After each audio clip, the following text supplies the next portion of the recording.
Assalamualaikum warahmatullahi wabarakatuh. Selamat datang kembali di channel Om Bris Official. Untuk kisah kali ini ada sebuah cerita dari tulisannya Pena Aksara. Dan untuk kisah yang akan saya bawakan kali ini, sebuah kisah yang berjudul Tumbal Peternakan Ayam.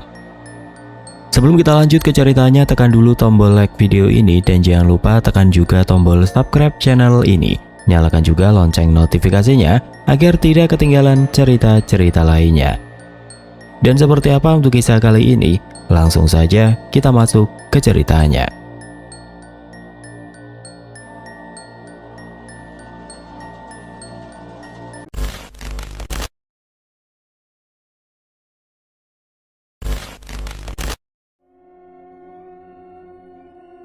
Dia nggak pernah pulang, Bu. Aku takut.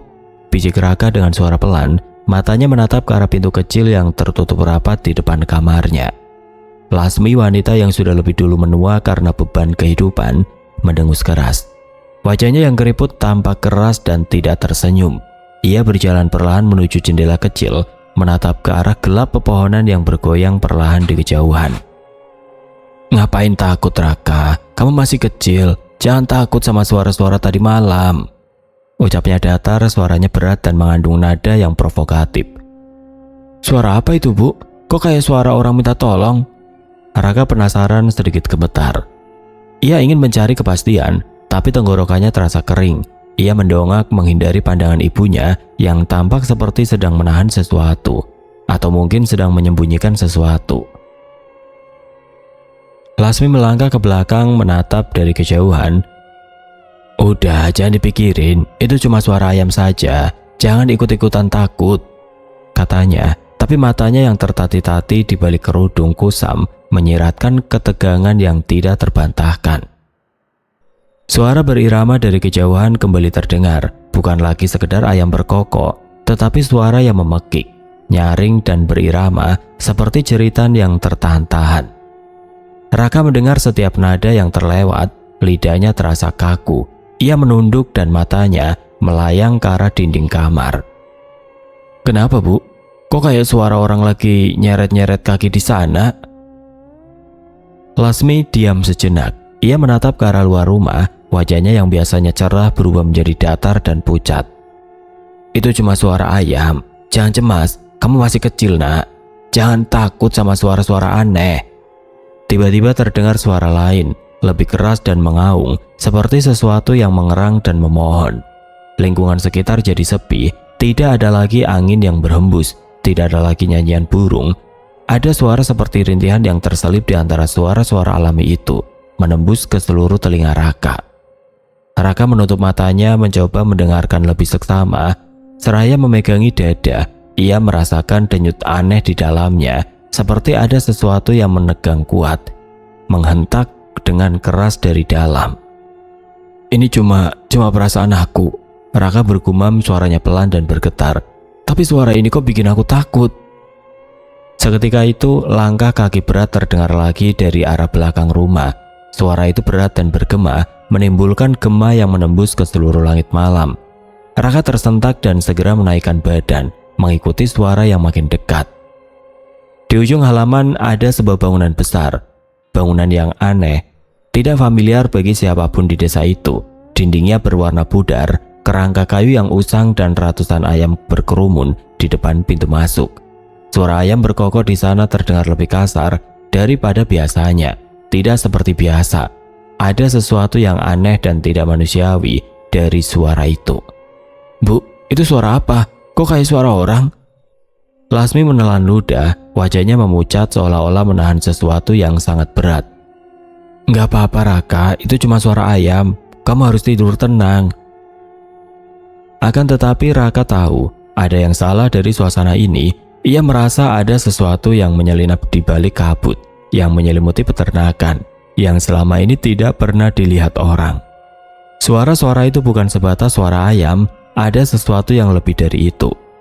Dalam gelap mata Raka berkedip keras, kemudian tubuhnya berguling ke samping. Ia merasakan sesuatu yang dingin menyapu punggungnya. Ia menatap ke arah pintu yang tertutup rapat. Suara rintihan yang menembus ke hatinya makin keras terdengar, menyelinap ke setiap celah dalam hati kecilnya. Tiba-tiba dari balik dinding kayu kecil di belakang rumah, ada suara gemersik. Raka bergeser perlahan mendekat mengikuti suara itu. Ia mengintip dari celah kecil di papan kayu, matanya membelalak. Di depan kandang nampak sebuah bayangan gelap, seperti sosok yang terbakar lampu samar, berdiri menghadap ke lubang tanah yang gelap gulita. Di sekelilingnya banyak ayam merah bermata menyala yang tampak seperti menatap langsung ke arah bayangan itu. "Bu, apa yang ibu lakukan di sana?" Lasmi tampak berjalan perlahan ke arah kandang. Ia membawa sesuatu yang berkilauan di tangannya, ember berisi cairan berwarna gelap dan kemenyan. Ia berhenti sejenak, menatap ke arah lubang tanah itu, lalu berlutut. Suara dari dalam kandang kembali terdengar. Lebih keras dan mengerikan, seperti suara orang yang sedang merintih kelaparan dan minta pertolongan. Suara itu seperti menyelinap ke dalam benak Raka, mengisi benaknya dengan ketakutan yang dalam. "Jangan usik dia," suara Lasmi bergumam pelan, berbisik, seolah-olah menyampaikan rahasia yang seharusnya tidak diketahui siapapun. "Saatnya dia pergi, dan kita harus melakukan ini." Raka merasa darahnya membeku. Ia menyaksikan ibunya mengangkat ember ke udara, menuangkan cairan pekat ke dalam lubang besar di tanah itu. Ia tidak mengerti apa yang sedang dilakukan. Akan tetapi dari ekspresi ibunya, ada sebuah kepuasan yang tidak bisa dipahami oleh otaknya yang masih polos. Di saat itu terdengar suara berderak keras dari dalam kandang. Ayam-ayam itu berkokok tetapi suaranya pecah dan menyayat hati. Ketukan dari dalam mempecut ketakutan Raka hingga ke tulang sumsum. "Bu, itu apa?" Raka menatap ke arah ibunya. Suaranya nyaris bergetar karena takut. Lasmi menatap ke arahnya, senyum yang menggambarkan sebuah rahasia gelap yang dijaga mati-matian. "Kita butuh kekuatan lebih." Raka tidak mengerti apa yang sedang terjadi di balik semua itu. Tapi ia tahu ada sesuatu yang tidak pernah ia bayangkan sebelumnya, sesuatu yang mengancam jiwa dan menekan siapa saja yang berada di dekatnya. Dan di antara suara rintihan, dentuman tanah, dan bau menyengat yang menyesakan, Raka merasa ada sesuatu yang sedang menatap ke arahnya. Melihat dari gelap kandang itu, ia merasakan keberadaan yang tidak terlihat, menunggu waktu untuk keluar dan menghancurkan semuanya. "Ibu," Raka menarik lengan Lasmi. Suaranya bergetar bercampur rasa takut dan penasaran. "Apa yang ada di dalam sana, Bu? Apa yang ibu lakukan?" Lasmi menepis tangan Raka dengan kasar, matanya menyipit menatap tajam. "Jangan ikut campur urusan orang dewasa, kamu tidak akan mengerti." "Tapi suara-suara itu, Bu, suara ayam aneh dan tadi ibu bilang apa? Itu kekuatan." Raka terus mendesak, pikirannya dipenuhi tanda tanya besar. Lasmi menghela nafas berat, wajahnya terlihat lelah. "Sudah kubilang, itu bukan urusanmu. Sekarang masuk ke dalam dan tidur. Jangan pernah mendekati kandang itu lagi." "Tapi Bu..." "Tidak ada tapi-tapian, Raka. Ikuti saja apa yang ibu katakan," bentak Lasmi. Suaranya menggema memecah kesunyian malam. Raka terdiam menunduk lesu. Ia tahu ada sesuatu yang disembunyikan ibunya, sesuatu yang gelap dan berbahaya. Ia harus mencari tahu apa itu. Suara derit pintu rumah yang terbuka perlahan memecah keningan. Raka menoleh, melihat ibunya masuk ke dalam rumah dengan wajah muram. Ia menunggu beberapa saat memastikan ibunya benar-benar masuk dan beristirahat. Setelah memastikan ibunya sudah terlelap, Raka menyelinap keluar dari rumah. Udara dingin menusuk kulitnya, membuatnya menggigil. Namun tekadnya untuk mengungkap rahasia ibunya lebih besar dari rasa takutnya. Dengan langkah hati-hati Raka berjalan menuju kandang terlarang. Semakin dekat ia dengan kandang itu, semakin kuat aroma anyir yang menusuk hidung. Suara ayam yang mengerikan juga terdengar lebih jelas, membuat bulu kuduknya meremang. Ranting-ranting kering yang terinjak oleh kakinya berbunyi nyaring, membuat jantungnya berdegup kencang. Ia takut ibunya akan terbangun dan memergokinya. Akhirnya Raka sampai di depan kandang terlarang. Pintu kandang itu tampak kokoh dan terkunci rapat. Ia mencoba mengintip dari celah-celah dinding kayu, namun gelap gulita di dalam kandang itu membuatnya tidak bisa melihat apapun. Apa sebenarnya yang ada di dalam sini? Gumam Raka pelan. Tiba-tiba ia mendengar suara gemersik dari dalam kandang. Suara itu terdengar seperti langkah kaki yang pelan, namun pasti. Raka menahan nafas, jantungnya berdebar semakin kencang. Suara cakaran dari dalam kandang membuat Raka tersentak. Ia mundur beberapa langkah, tubuhnya gemetar ketakutan. Ia merasa ada sesuatu yang mengawasi dirinya dari dalam kegelapan. "Siapa di sana?" tanya Raka dengan suara bergetar. Tidak ada jawaban, hanya suara cakaran dan gemersik yang semakin mendekat. Raka memutuskan untuk pergi dari tempat itu. Ia tidak sanggup lagi menahan rasa takutnya.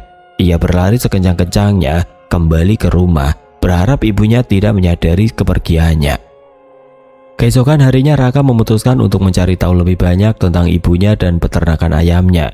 Ia pergi ke rumah Mbah Darmo, sesepuh desa yang dikenal bijaksana dan memiliki banyak pengetahuan tentang sejarah desa.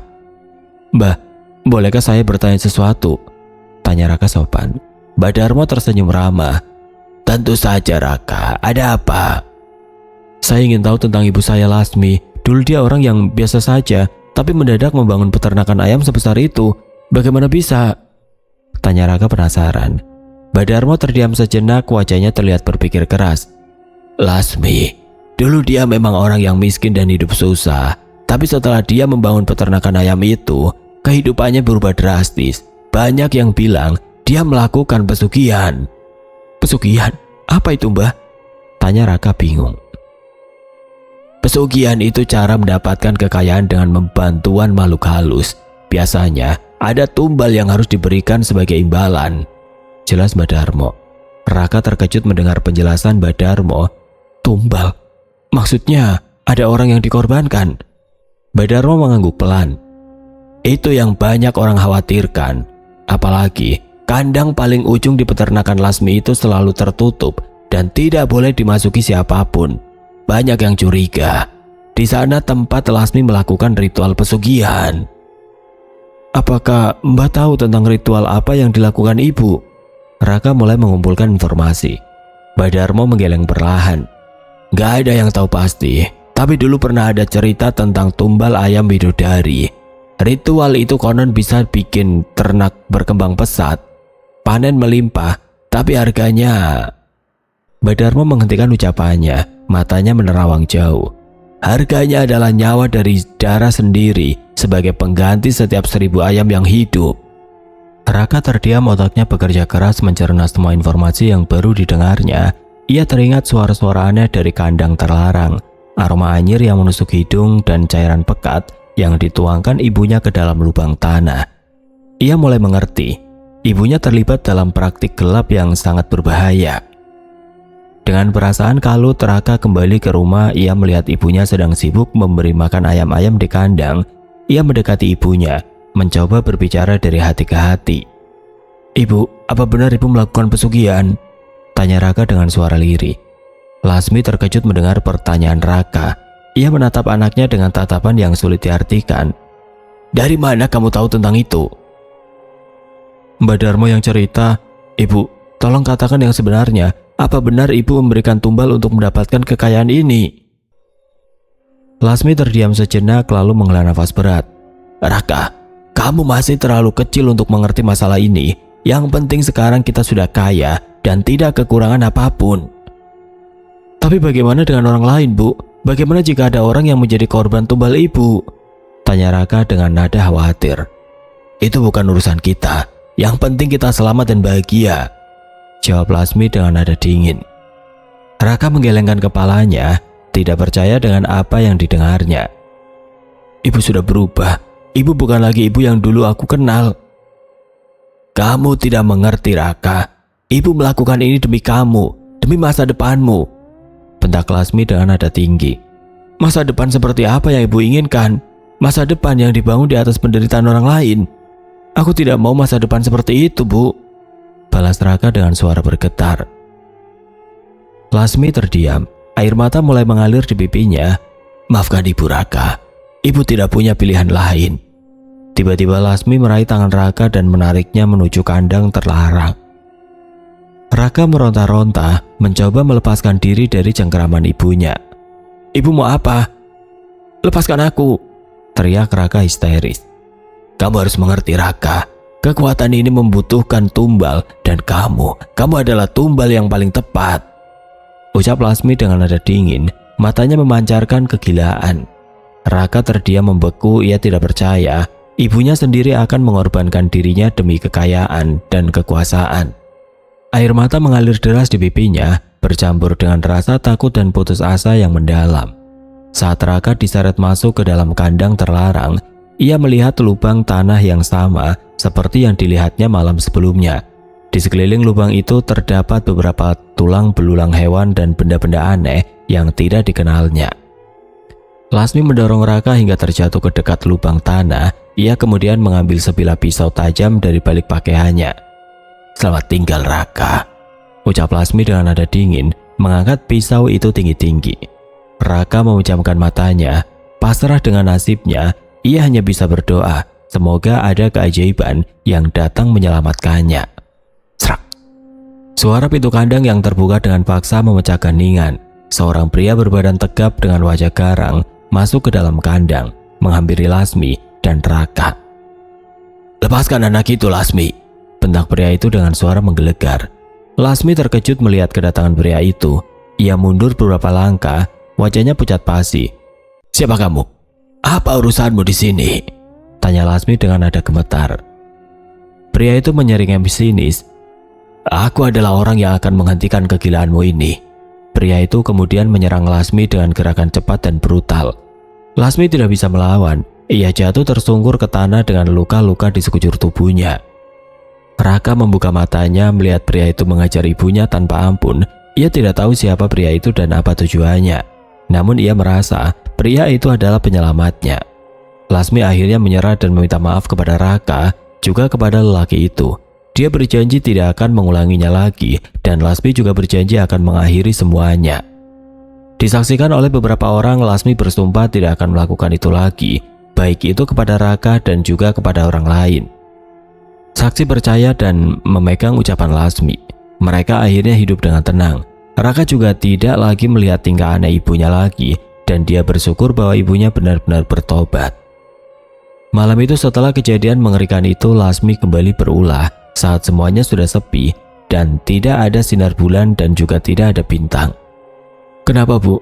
Kenapa harus melakukan ini lagi?" Raka berteriak, matanya berkilat penuh ketakutan. "Kamu bilang tidak akan mengulanginya lagi." Lasmi menatap ke arah Raka, wajahnya yang polos tampak membeku dengan ekspresi kosong. "Aku harus. Itu satu-satunya jalan," katanya pelan, suaranya serak. Akan tetapi ada keberanian yang tidak dia miliki sebelumnya. Di sana, seperti manusia yang sudah kehabisan khawatir dan akhirnya menyerah pada takdir. "Jangan, Bu, aku minta maaf. Tolong jangan lakukan ini." Raka meronta berusaha melepaskan diri dari genggaman keras ibunya. Ia mencoba mencengkeram tangan Lasmi, tapi kekuatannya tidak berarti apa-apa. Lasmi menahan dengan satu tangan. Tangan lainnya merogoh saku dan menggenggam kain kusut yang berbau anyir terbuat dari serat kasar. Lasmi menyelimuti wajah Raka dengan kain itu, memutihkan seluruh wajah kecil itu. Raka menggeliat, meronta dan berusaha melawan, tapi kekuatannya tidak seimbang.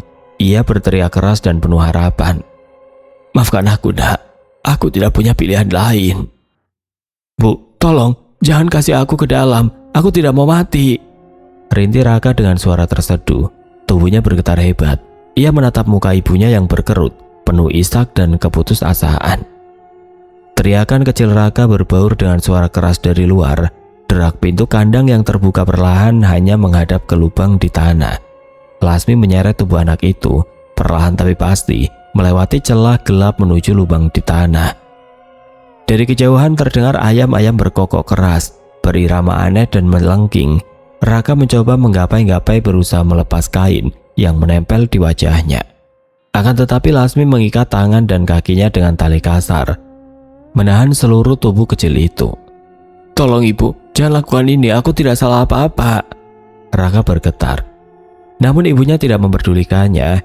Pandangan matanya kosong. Ia mengangkat ember berisi cairan pekat, memandang ke arah lubang tanah berlubang itu, lalu menuangkan cairan yang berbau amis dan menyengat ke dalamnya. Cairan panas itu mengalir membasahi kaki dan punggung Raka.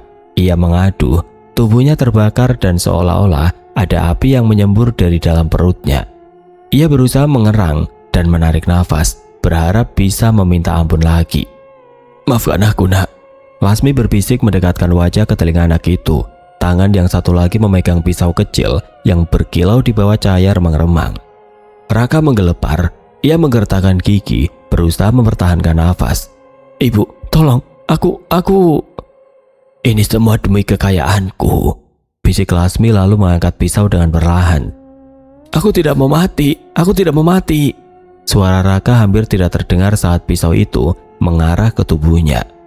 Seluruh tubuh kecil itu terguncang hebat saat pisau menyayat ke arah dada. Darah segar mengalir deras. Jeritan Raka bercampur dengan suara keras dari keramaian di luar yang terdengar seperti gelombang suara yang tidak beraturan, mengekspresikan rasa sakit dan ketakutan yang memuncak. Di dalam lubang tanah, Raka merasakan tubuhnya seolah diremas dari segala arah. Bulu kuduknya berdiri. Tubuhnya tidak lagi mampu berontak. Ia melihat wajah ibunya yang menatapnya dengan tatapan dingin dan tanpa perasaan. "Ini untuk keberkahan. Ini untuk masa depan kalian." Suara Lasmi berbisik sekali lagi saat pisau itu menikam tubuh anaknya. Lalu tubuh kecil itu terdiam di dasar lubang. Jeritan terakhir Raka yang tersisa lalu berhenti. Akan tetapi, suara-suara dari luar tidak berhenti. Sebaliknya, terdengar kerusuhan yang menyalak di udara. Suara ayam-ayam yang berkokok keras, berteriak dan bersaut-sautan seperti sedang menyaksikan sesuatu yang tidak dapat dimengerti. Di luar peternakan yang gelap dan penuh misteri itu berguncang hebat. Seperti tersambar kekuatan gaib yang tidak terelakkan. Ayam-ayam dengan mata merah dan tubuh kusam mulai berkerumun membentuk barisan panjang di sekitar lubang tanah itu. Seiring dengan tubuh kecil Raka yang mulai berhenti berdenyut, sesuatu yang luar biasa terjadi. Lingkungan di peternakan berubah, bau menyengat yang sebelumnya menyelimuti seluruh areal berubah menjadi bau busuk yang menyembuhkan. Semuanya cerah dan mengerikan sekaligus, seolah-olah kutukan telah menyusup ke dalam setiap aspek. Dari lubang tanah tersebut berembus angin dingin yang menggeriak. Jutaan suara kokokan dan teriakan ayam yang keluar dari ratusan tenggorokan terdengar seperti suara keputusasaan yang tidak berhingga. Kemudian di tengah keributan itu muncul sosok yang tidak bisa lagi disebut ayam, manusia, atau makhluk apapun yang pernah dikenal manusia. Ia adalah bayangan gelap yang melayang di atas dan di sekitar lubang tanah. Arak-arakan makhluk itu bergerak perlahan, menyelusup ke seluruh peternakan. Suara-suara itu menyebar ke udara mengandung kutukan yang berat dan mengerikan. Ayam-ayam yang berlarian tidak beraturan, tubuh mereka yang dulu gemuk dan gemerlap berubah menjadi sosok yang aneh dan menyimpang. Teriakan dari dasar lubang berlanggungan bersama dengan suara makhluk yang tidak dikenal yang menguasai tempat itu. Jeritan-jeritan manusia, ratapan suara Raka yang telah padam dan menatap ke arah yang tidak terlihat. Dan seiring langkah makhluk itu menjalar, bagian dari peternakan mulai berubah warna. Pilihan warna-warna yang mengerikan dan menghindar dari akal sehat manusia. Angka-angka dan garis-garis di udara seperti menari tanpa kendali, menegaskan bahwa kutukan ini bukan sekedar ritual, tetapi sebuah pembebasan dari kekuatan gelap yang abadi. Suara itu bukan kokok ayam biasa, melainkan lolongan mengerikan yang merobek keheningan pagi di sumber ngelawang. "Dengar itu, ya Tuhan, semakin menjadi jadi," bisik Mbak Darmi sambil memeluk putrinya. Sari erat-erat, mereka berdua meringkuk di pojok rumah ketakutan. "Suara apa itu, Bu?" tanya Sari dengan suara bergetar. "Sudah, Nak, jangan didengarkan, itu cuma suara ayam," jawab Mbak Darmi mencoba menenangkan, padahal hatinya sendiri dipenuhi ketakutan. Namun seluruh desa tahu bahwa itu bukan sekedar suara ayam. Sejak kematian Raka, peternakan Lasmi dilanda kejadian-kejadian aneh yang mengerikan. Ayam-ayam mengeluarkan suara jeritan manusia, telur-telur berisi darah, dan penampakan arwah Raka yang hangus sering terlihat berkeliaran di sekitar kandang. Namun ada lagi yang lebih mengerikan. Anak-anak desa mulai menghilang satu persatu. Terakhir kali mereka terlihat bermain di dekat peternakan Lasmi. Warga desa semakin panik dan menyalahkan Lasmi atas semua kejadian buruk ini. "Kita harus bertindak. Kita bakar saja peternakan terkutuk itu," teriak Pak Suro. dengan emosi meluap-luap saat pertemuan warga desa. Namun di tengah kemarahan dan ketakutan, seorang pria berjubah putih muncul. Ia adalah Kiai Hasan, seseorang ulama yang disegani dan dikenal memiliki ilmu agama yang tinggi. "Tenang saudara-saudara, jangan bertindak gegabah. Kita selidiki dulu apa yang sebenarnya terjadi," ujar Kiai Hasan dengan tenang namun berwibawa. Kiai Hasan kemudian pergi menuju peternakan. Lasmi seorang diri. Sesampainya di sana, ia merasakan aura gelap yang begitu pekat dan mencekam. Bau anyir darah bercampur dengan bau busuk menusuk hidungnya. Kiai Hasan menginjak sesuatu di tanah. Ia menemukan dan melihat tulang belulang manusia berserakan di mana-mana. "Astagfirullahaladzim," gumam Kiai Hasan, hatinya bergetar. Ia tahu bahwa di tempat ini telah terjadi kejahatan yang sangat besar. Dengan berani Kiai Hasan terus menyusuri peternakan yang dipenuhi aura kematian itu. Ia menemukan sebuah lubang tertutup kayu yang terlihat mencurigakan. Perlahan Kiai Hasan membuka penutup lubang itu. Kegelapan pekat menyambutnya, disertai bau busuk yang semakin menyengat. Terdengar suara-suara aneh dari dalam lubang, seperti rintihan dan bisikan yang mengerikan. Bismillahirrahmanirrahim. Kiai Hasan membaca doa dan mulai menuruni lubang itu. Semakin dalam Kiai Hasan masuk, semakin kuat aura gelap yang dirasakannya. Ia melihat penampakan makhluk-makhluk mengerikan yang berwujud binatang buas dengan mata merah menyala. Kiai Hasan terus membaca ayat-ayat suci Al-Quran, berusaha mengusir makhluk-makhluk jahat itu. Akhirnya ia sampai di sebuah ruangan bawah tanah yang luas. Di tengah ruangan itu terdapat sebuah batu besar yang berlumuran darah. "Ini adalah tempat ritual tumbal," bisik Kiai Hasan, jantungnya berdebar kencang. Tiba-tiba sebuah suara berat dan mengerikan menggelegar di seluruh ruangan. "Siapa kamu? Berani-beraninya mengganggu wilayah kekuasaanku." Kiai Hasan melihat sesosok makhluk raksasa dengan mata merah menyala dan taring yang tajam muncul dari kegelapan. Makhluk itu adalah penguasa dari semua kerajaan yang ada di peternakan ini. "Aku adalah hamba Allah yang datang untuk menghentikan kejahatanmu," jawab Kiai Hasan dengan lantang tanpa rasa takut. "Kau pikir bisa mengalahkanku? Aku adalah kekuatan yang abadi." Makhluk itu menyerang Kiai Hasan dengan kekuatan sihirnya. Kiai Hasan berusaha melawan dengan semua ilmu yang dimilikinya. Pertarungan sengit terjadi di dalam ruangan bawah tanah itu. Sementara itu di desa, warga mengalami mimpi buruk yang sama. Mereka melihat Raka disiksa dan dibakar hidup-hidup oleh Lasmi. Mereka juga dikejar-kejar oleh ayam-ayam mengerikan yang ingin mencabik-cabik tubuh mereka. "Aku tidak tahan lagi, aku mau pergi dari desa ini," teriak Bu Lastri histeris. "Kita harus melakukan sesuatu.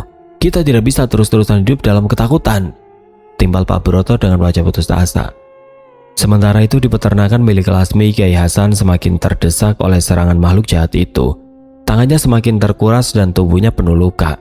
"Ya Allah, berikanlah aku kekuatan," bisik Kiai Hasan dengan suara lemah. Tiba-tiba Kiai Hasan teringat akan sebuah cara terakhir untuk mengalahkan makhluk jahat itu. Cara itu adalah dengan mengorbankan sesuatu yang paling berharga yang dimilikinya. "Aku harus mengorbankan nyawaku sendiri," gumam Kiai Hasan dengan suara bergetar. Dengan pasrah Kiai Hasan mengangkat kedua tangannya ke atas dan mulai membaca doa-doa terakhirnya. Tubuhnya memancarkan cahaya putih yang sangat terang, membuat makhluk jahat itu berteriak kesakitan. "Apa yang kau lakukan? Hentikan!" raung makhluk itu. Namun Kiai Hasan tidak berhenti. Cahaya putih dari tubuhnya semakin lama semakin kuat, hingga akhirnya menyelimuti seluruh ruangan. Dar! Sebuah ledakan dahsyat terjadi. Ruangan bawah tanah itu hancur berantakan. Ledakan itu mengguncang segalanya. Kiai Hasan terhuyung, tubuhnya terlempar ke dinding ruangan. Suara gemuruh api dan runtuhan batu menggema di telinganya. Debu berterbaran membuat pandangannya kabur. "Allahu Akbar!" teriak Kiai Hasan dengan sisa tenaga yang ada. Ia berusaha bangkit tapi kakinya terasa sakit dan sulit digerakkan. Api mulai menjalar, melahap segala sesuatu di sekitarnya. "Aku harus keluar dari sini. Aku harus menyelamatkan diri," gumam Kiai Hasan dengan susah payah. Ia merangkak menuju pintu menghindari runtuhan yang berjatuhan. Suara ayam-ayam yang bercampur dengan jeritan manusia semakin memegahkan telinga. Ki Hasan tahu kutukan itu masih ada. Ia harus segera keluar dan mencari cara untuk menghentikannya. Dengan susah payah, Kiai Hasan berhasil mencapai pintu. Ia mendorongnya sekuat tenaga, tapi pintu itu terasa berat dan sulit dibuka. Krak! Akhirnya pintu itu terbuka sedikit. Celah sempit itu cukup untuk Kiai Hasan menyelinap keluar. Ia terjatuh di tanah terbatu-batu karena menghirup aspal tebal. Allahu Akbar, Allahu Akbar. Kiai Hasan terus berzikir dalam hati memohon pertolongan kepada Allah SWT. Ia melihat ke belakang, api semakin membesar melahap seluruh peternakan. Lasmi, gumam Kiai Hasan. Ia teringat wanita yang telah terjerumus ke jalan sesat itu. Ya Allah, ampunilah dosanya. Berikanlah dia. Tiba-tiba sebuah balok kayu besar jatuh tepat di depan Kiai Hasan. Ia tersentak dan mundur beberapa langkah. Balok kayu itu terbakar, menghalangi jalannya. Tidak, aku tidak boleh menyerah, kata Kiai Hasan pada dirinya sendiri. Ia mencari jalan lain untuk keluar dari peternakan yang terbakar itu. Namun api semakin cepat menjalar. Kiai Hasan terjebak di antara kobaran api yang semakin membesar. Ia berteriak sekuat tenaga, berharap ada yang mendengar dan menolongnya. Tolong aku, ada orang di dalam.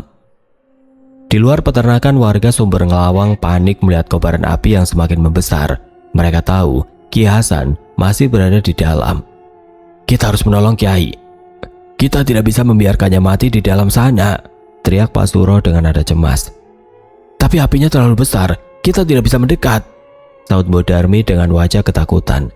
Beberapa warga desa mencoba mendekat ke peternakan, tapi kobaran api yang panas membuat mereka tidak berani mendekat. Suara sirene mobil pemadam kebakaran terdengar dari kejauhan. Warga desa merasa lega. Akhirnya bantuan datang. Beberapa petugas pemadam kebakaran segera tiba di lokasi kejadian. Mereka segera menyambungkan selang menyemprotkan air ke arah api. Namun api terlalu besar dan sulit dipadamkan. Petugas pemadam kebakaran kesulitan menjangkau Kiai Hasan yang masih terjebak di dalam. Kita harus segera menemukan Kiai. Waktunya semakin sempit, teriak salah seorang petugas pemadam kebakaran. Para petugas pemadam kebakaran terus berjuang memadamkan api. Mereka berusaha mencari celah untuk masuk ke dalam peternakan dan menyelamatkan Kiai Hasan. Namun takdir berkata lain. Api semakin ganas melahap seluruh bangunan peternakan. Kiai Hasan tidak berhasil selamat. Ia meninggal dunia di dalam kobaran api. Setelah beberapa jam, api akhirnya berhasil dipadamkan. Peternakan Lasmi rata dengan tanah, hanya tersisa puing-puing bangunan yang berasap dan bau hangus yang menyengat. Warga Sumber Ngelawang berduka atas kepergian Kiai Hasan. Mereka kehilangan seorang ulama yang bijaksana dan pemberani. Innalillahi wa inna ilaihi rajiun. Kiai Hasan telah pergi meninggalkan kita, kata Pak Suro dengan suara lirih. Beliau adalah pahlawan bagi desa kita, timpal Mbok Darmi dengan air mata berlinang. Jenazah Kiai Hasan ditemukan di antara runtuhan peternakan. Tubuhnya hangus terbakar. Warga desa memakamkan jenazah Kiai Hasan dengan penuh penghormatan. Sejak kejadian itu, Lasmi kehilangan segalanya. Kekayaannya habis terbakar, peternakannya musnah, dan anaknya meninggal dunia. Ia menjadi orang yang gila dan hidup dalam ketakutan. Ia sering terlihat berkeliaran di sekitar desa dengan pakaian lusuh dan wajah kotor. Ia berbicara sendiri, meracau tentang arwah Raka dan ayam-ayam terkutuk yang terus menghantuinya. Raka, maafkan ibu. Ibu tidak bermaksud menyakitimu. Ayam-ayam itu, jangan kejar aku takut. Warga desa menjauhi Lasmi. Mereka takut tertukar kegilaannya. Lasmi hidup seorang diri dalam kesepian dan ketakutan. Akhirnya Lasmi dibawa ke rumah sakit jiwa. Ia dirawat di sana selama beberapa waktu. Namun kondisinya tidak membaik. Ia semakin parah dan sering mengamuk. Suatu hari Lasmi ditemukan meninggal dunia di kamarnya. Tubuhnya kurus kering dan wajahnya menunjukkan ketakutan yang mendalam. Sumber Ngelawang kembali tenang setelah kejadian mengerikan itu. Namun trauma dan ketakutan masih membekas di hati setiap para desa. Mereka selalu ingat akan kejadian di peternakan Lasmi sebagai pengingat akan bahaya keserakahan dan perjanjian dengan setan. Beberapa warga desa mulai membersihkan reruntuhan peternakan. Mereka menanami tempat itu dengan pepohonan dan memasang pagar pembatas agar tidak ada yang mendekat. Setiap bulan sekali warga Sumber Ngelawang mengadakan perjanjian untuk mendoakan almarhum Kiai Hasan dan mengusir kekuatan jahat yang masih bergentayangan di desa mereka. Perlahan desa Sumber Ngelawang mulai pulih dari trauma. Warga desa kembali hidup rukun dan damai. Namun cerita tentang tumbal peternakan ayam akan selalu menjadi legenda yang menakutkan bagi generasi mendatang. Cerita itu akan diturunkan dari mulut ke mulut sebagai pengingat agar tidak pernah tergoda oleh kekayaan dan kekuasaan yang diperoleh dengan cara yang haram. Waktu terus berlalu, musim berganti. Reruntuhan peternakan Lasmi telah lama ditumbuhi semak belukar dan pepohonan. Tidak ada lagi jejak bangunan yang pernah berdiri di sana. Alarm perlahan menutupi luka yang menganga di Sumber Ngelawang. Namun cerita tentang tumbal peternakan ayam tidak pernah benar-benar hilang. Kisah itu terus diceritakan dari generasi ke generasi, dari kakek kepada cucu, dan dari ibu kepada anak. Setiap kali ada anak yang bertanya tentang reruntuhan di ujung desa, orang tua akan menceritakan kisah Lasmi dan Raka. Mereka akan menceritakan tentang keserakahan, pengorbanan, dan kutukan yang menghantui Sumber Ngelawang. Mereka akan selalu mengingatkan anak-anak mereka untuk menjauhi segala bentuk kejahatan dan keserakahan. Mereka akan mengajarkan mereka untuk selalu bersyukur atas apa yang mereka miliki dan tidak pernah tergoda oleh kekayaan dan kekuasaan yang diperoleh dengan cara yang haram. Ingatlah kisah Lasmi dan Raka, kata seorang kakek kepada cucunya di suatu malam yang sunyi. Keserakahan hanya akan membawa petaka dan kehancuran. Jangan pernah bermain-main dengan kekuatan gelap, timbal seorang ibu kepada anaknya, karena kekuatan itu akan menghancurkanmu dan orang-orang di sekitarmu. Sumber Ngelawang kini menjadi desa yang tenang dan damai. Warga desa hidup rukun dengan saling membantu. Mereka belajar dari masa lalu dan berusaha untuk tidak mengulangi kesalahan yang sama. Setiap tahun warga Sumber Ngelawang mengadakan acara peringatan untuk mengenang Ki Hasan, ulama yang telah mengorbankan nyawanya untuk menyelamatkan desa mereka. Mereka membaca doa dan mengenang jasa-jasa Ki Hasan. Kisah tumbal peternakan ayam menjadi bagian dari identitas Sumber Ngelawang. Kisah itu menjadi pengingat akan pentingnya menjaga moralitas dan menjauhi segala bentuk kejahatan. Di malam-malam tertentu ketika angin bertiup kencang dan suara ayam berkokok terdengar dari kejauhan, warga Sumber Ngelawang akan merasakan hawa dingin yang menusuk tulang. Mereka percaya arwah Raka dan ayam-ayam terkutuk masih bergentayangan di sekitar desa. Namun ada sesuatu yang tidak pernah diketahui oleh warga Sumber Ngelawang jauh sebelum Lasmi membangun peternakan itu.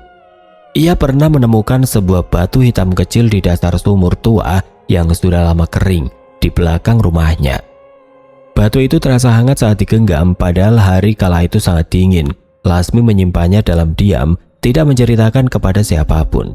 Bertahun-tahun kemudian ketika reruntuhan peternakan mulai ditumbuhi ilalang, seorang anak laki-laki bernama Wahyu tanpa sengaja menemukan batu hitam itu di antara puing-puing.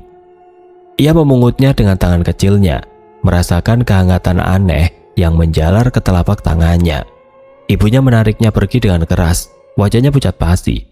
"Jangan pegang itu, nak, lempar jauh-jauh," perintah ibunya dengan suara bergetar. Wahyu menuruti perintah ibunya dan melempar batu itu sejauh yang ia bisa. Batu itu jatuh ke semak-semak dan menghilang. Namun malam itu, Wahyu bermimpi bertemu dengan seseorang anak laki-laki berpakaian lusuh, matanya kosong tanpa cahaya. Anak itu berbisik pelan, "Namaku Raka, tolong jangan biarkan kutukan ini terulang lagi. Sampaikan kepada warga desa, selama batu itu belum dikuburkan bersama doa yang benar, arwah-arwah yang tersekap di dalam peternakan ini tidak akan pernah tenang." Wahyu terbangun dengan keringat dingin membasahi sekujur tubuhnya. Ia menceritakan mimpi itu kepada ibunya dan berita itu menyebar cepat ke seluruh desa. Pak Suro, Mbok Darmi dan para sesepuh desa berkumpul. Setelah berunding panjang, mereka memutuskan untuk mencari batu hitam itu dan mengadakan ritual doa bersama di bawah bimbingan ulama dari desa tetangga. 3 hari kemudian batu itu ditemukan, dikuburkan di tanah yang telah dibacakan ayat-ayat suci. Sejak malam itu tidak ada lagi mimpi buruk. Tidak ada lagi suara kokok yang menyerupai jeritan manusia. Sumber Ngelawang akhirnya benar-benar damai dan arwah Raka pun tenang selamanya. Namun mereka tidak lagi takut. Mereka tahu selama mereka memegang teguh nilai-nilai kebaikan dan menjauhi segala bentuk kejahatan, mereka akan selalu dilindungi oleh Allah SWT. Kisah tumbal peternakan ayam akan terus hidup dalam ingatan warga Sumber Ngelawang sebagai legenda yang menakutkan dan pengingat yang abadi.